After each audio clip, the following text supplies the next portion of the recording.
Bismillahirrahmanirrahim. Assalamu alaikum warahmatullahi wabarakatuh. Dear students, hope you are fine.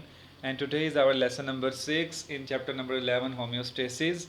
So it's about the functioning of kidney. ठीक है. Last time we studied about the structure of kidney and its main functional unit nephron. So आज के lesson में हम kidneys में ये function और इसका बेसिकली मेन फंक्शन क्या है कि वो ब्लड को फिल्टर करता है और यूरिन बनाता है. सो आज हम इसी के बारे में पढ़ेंगे कि how does kidneys work to form urine. Okay students, तो स्टेप्स जो यूरिन फॉर्मेशन के हैं वो 3 हैं. प्रेशर फिल्ट्रेशन, ठीक है, जो कि रीनल कॉर्पसल के अंदर होती है. ग्लोमेरुलस और बोमेंस कैप्सूल इसको परफॉर्म करते हैं. इसके बाद जो नेक्स्ट 2 प्रोसेसेस हैं ये दोनों रीनल ट्यूब्यूल्स के अंदर होती हैं. ठीक है, रीनल ट्यूब्यूल हमने कल 3 ट्यूब्स के बारे में पढ़ा था. आज हम इन्हीं के अंदर देखेंगे कि कौन कौन से फंक्शंस परफॉर्म होते हैं. So let us start. First of all it's about pressure filtration. ठीक है, प्रेशर फिल्ट्रेशन में प्रेशर का वर्ड स्टूडेंट्स ब्लड प्रेशर को शो कर रहा है. ठीक है, और फिल्ट्रेशन का जो प्रोसेस है वो कैपिलरीज़ के अंदर से जो वेस्ट हमारे हैं, हमारी बॉडी के वाटर है, वेस्ट वाटर है या सॉल्ट्स हैं, उनका फिल्टर होना. ठीक है. So students, when blood enters into kidney via renal artery is the artery which comes from which comes from heart से जो blood आता है वो renal artery के through kidneys में enter होता है और ये आगे arterioles में convert होती है और then to glomerulus. ठीक है, तो glomerulus basically it's a network of capillaries. ठीक है, so ये capillaries हैं, ये यहाँ पे आके प्रेशर फिल्ट्रेशन में अपना किरदार अदा करती हैं. और किस तरह होता है कि blood pressure is very high, so most of the water, salts, glucose and urea in blood is forced out of the glomerular capillaries. ठीक है, प्रेशर के ज़्यादा होने की वजह से बहुत सारा जो साल्ट्स, वाटर, ग्लूकोज हैं ये सारे के सारे ब्लड से फोर्स्ड आउट हो जाते हैं, बाहर निकल जाते हैं. ठीक है, उसके बाद स्टूडेंट्स बोमेंस कैप्सूल के अंदर एक स्पेस होती है, वहाँ पे ये सारा फ्लूइड इकट्ठा होता है, मटेरियल फिल्ट्रेट इकट्ठा होता है और वहाँ हम इसको ग्लोमेरुलर फिल्ट्रेट कहते हैं. आप यूँ समझें कि यूरिन बनाने का ये पहला प्रोसेस जो है, पहला स्टेप जो है वो कंप्लीट हो गया, जिसमें हमारी बॉडी से बहुत सारा वाटर, ठीक है, साल्ट्स, ग्लूकोज और यूरिया, ठीक है, तो बहुत सारे वेस्ट सब्सटेंसेस जो हमें, जिनकी हमें ज़रूरत नहीं थी, वो हमारी बॉडी से निकल चुके हैं. लेकिन स्टूडेंट्स यहाँ पे प्रॉब्लम ये है कि चूँकि यहाँ पे प्रेशर बहुत ज़्यादा था, इस वजह से एक्सेस सॉल्ट्स और excess amount of water and glucose ये बाहर निकले हैं, तो इन्होंने वापस हम ब्लड के अंदर रीअब्जॉर्ब होना है. ठीक है, तो ये जो अगला प्रोसेस है इसको कहते हैं सेलेक्टिव रीअब्जॉर्प्शन, यानी कुछ सब्सटेंसेस की सिलेक्शन होगी, उन्होंने दोबारा से ब्लड में रीअब्जॉर्ब होना है. ठीक है, सो स्टूडेंट्स 99% जो ग्लोमेरुलर फिल्ट्रेट होता है वो रीअब्जॉर्ब हो जाता है कैपिलरीज़ के अंदर. कौन सी कैपिलरीज़ के अंदर? जो रीनल ट्यूब्यूल को सराउंड करती हैं. ठीक है, क्योंकि अब जो है आपका फिल्ट्रेट और आपका जो ब्लड है वो एंटर हो चुका हुआ है रीनल ट्यूब्यूल के अंदर. ठीक है, तो जो हमें डक्ट्स नज़र आ रही हैं, अब यहाँ पे सारा प्रोसेस होना है. अब जो है प्रेशर फिल्ट्रेशन का काम सिर्फ जो था वो बोमेंस कैप्सूल तक का था. इसके बाद स्टूडेंट्स 3 प्रोसेस होंगे यहाँ पे, ऑस्मोसिस, डिफ्यूजन और एक्टिव ट्रांसपोर्ट. ठीक है, इनके बारे में हम समझते हैं. इसके अलावा जो प्रॉक्सिमल कन्वोल्यूटेड ट्यूब्यूल है, जो फर्स्ट ट्यूब्यूल है रीनल ट्यूब्यूल के अंदर, यहाँ पे वाटर और ज़्यादा जो है वो ग्लूकोज वो रीअब्जॉर्ब हो जाता है. इसके बाद स्टूडेंट्स जो साल्ट्स होते हैं वो रीअब्जॉर्ब किस तरह होते हैं? एक्टिव ट्रांसपोर्ट के through. Active transport is the movement of particles from low concentration to higher concentration. ठीक है, अभी जो फिल्ट्रेट है इसके अंदर साल्ट्स की लो कंसनट्रेशन है और जो कैपिलरीज़ के अंदर ब्लड है उसमें हाई कंसनट्रेशन है. तो साल्ट्स जो होते हैं इस फिल्ट्रेट में से, जो ग्लोमेरुलस फिल्ट्रेट में से आया, इसमें से ये दोबारा इन कैपिलरीज़ के थ्रू ब्लड में एंटर हो जाते हैं. अच्छा, अब वाटर क्या करेगा?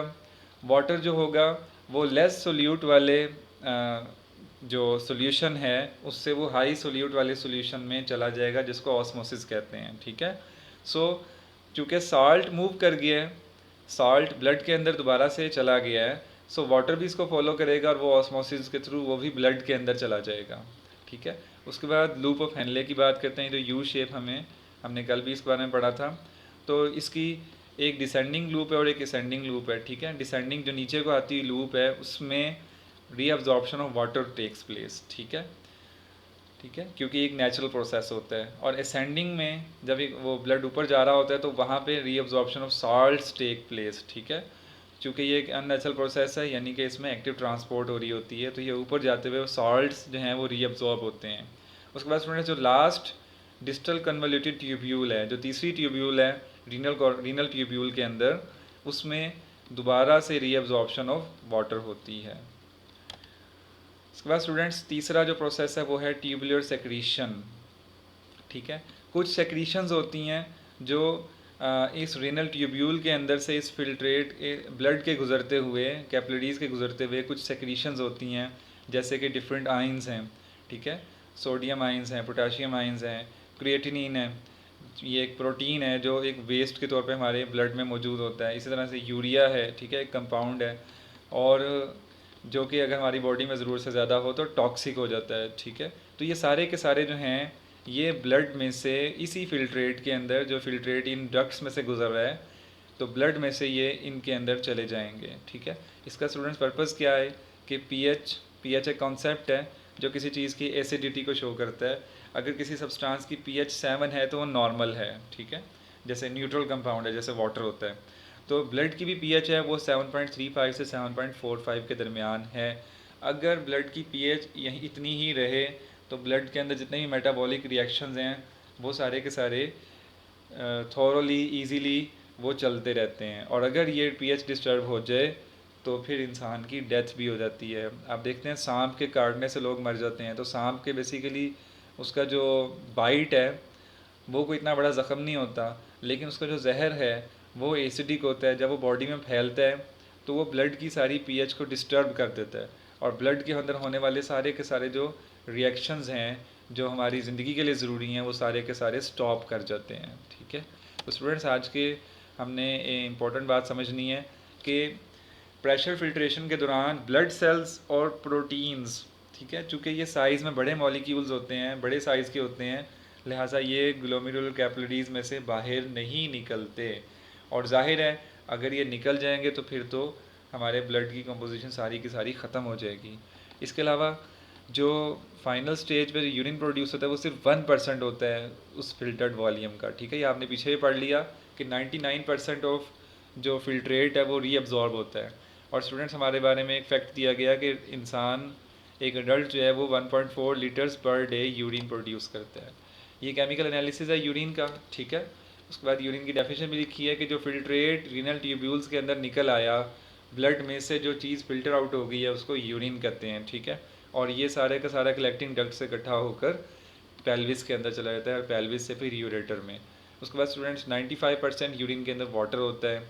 यूरिया की इन्होंने कंसनट्रेशन दी है 9.3 ग्राम्स पर लीटर, ठीक है। फिर क्लोराइड, सोडियम, पोटाशियम आइंस और अदर आइंस, ठीक है, इनकी वेरिएबल अमाउंट्स मौजूद हैं, वो आपकी बॉडी के लिहाज से डिफरेंट सिचुएशंस में वेरी करती हैं, ठीक है। तो स्टूडेंट्स आज के लेसन में हमने 3 प्रोसेसेस पढ़े, प्रेशर फिल्ट्रेशन, सेलेक्टिव रीअब्जॉर्प्शन और ट्यूबुलर सेक्रीशन, और फिर हमने एनालिसिस ऑफ यूरिन पढ़ा। तो आज का टॉपिक बहुत इंपॉर्टेंट रहा।